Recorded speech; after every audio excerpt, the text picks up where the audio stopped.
Zayn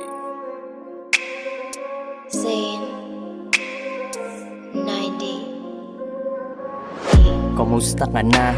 Napagod ka yata, para bang di mapakali. Ano ang iyong problema? Ba't nahihirapan noong dumaan ng gabi? Paano iiwasan, di makalimutan ang mga pangit na nangyari?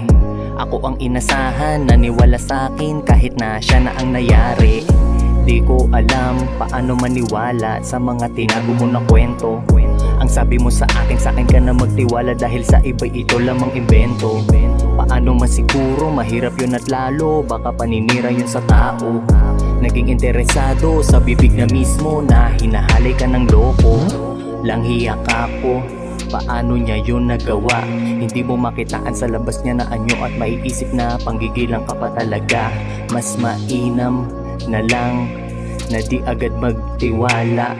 Mas pinili lamang niya na makaraos, pero sa biktima hindi na siya naawa. Walang iya, sinira mo ang aking tiwala. Nagkamali sa'yo ng akala. Sa'kin ay di ka galang-galang. Sa'yo ay wala na akong tiwala. Ano ang naisipan, hindi ba napigilan? Bakit ba bigla kang napakain? Ikaw ang inasahan para alalayan, dahil lang hindi yan makakain. Sinayang ang tiwala, pinagkatiwala ko sa'yo ko isinalin. Hindi ko inasahan na umabot sa sukdulan ang lahat at sana tinangay ng hangin. Ang lahat ng kaganapan na ito na tila ba pinalala at pilit tayong binabalot. Kung alam mo lang ang dahilan kung bakit yan ganyan, sa konting kilos mo bahagyang natatakot. May problema na sa isip ngunit di ka man naawa, para sa sarili kay makakaraos. Pinakita mong iba ang iyong pakay, sa halip tulungan mo ay nagmukhang wala sa ayos. Paano mo ba nagawa ito sa kadahilan ng di ko rin malaman?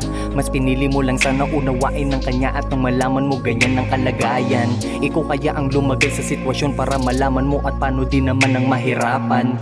Kung ako tatanungin, wala ako na pinaplano para lamang sa iyong kalikasan. Walang iya, sinira mo ang aking tiwala.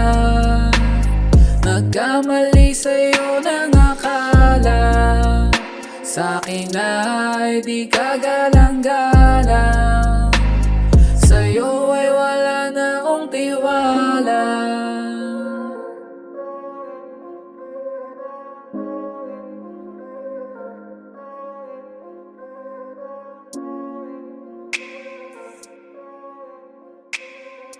Zayn